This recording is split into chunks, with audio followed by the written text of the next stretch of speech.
National Weather Service in Norman has issued a severe thunderstorm warning for Southwestern Oklahoma County in central Oklahoma, Northwestern Cleveland County in central Oklahoma, Southeastern Canadian County in central Oklahoma, until 5:30 p.m. Central Daylight Time. At 4:44 p.m. Central Daylight Time, a severe thunderstorm was located near Mustang, moving east at 15 miles an hour.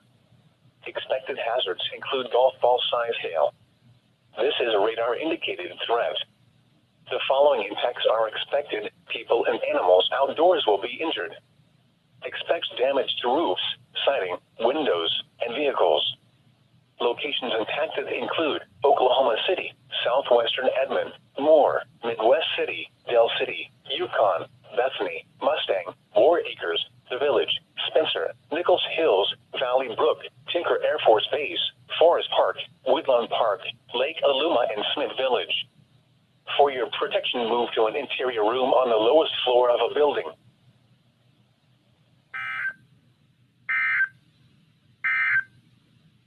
The National Weather Service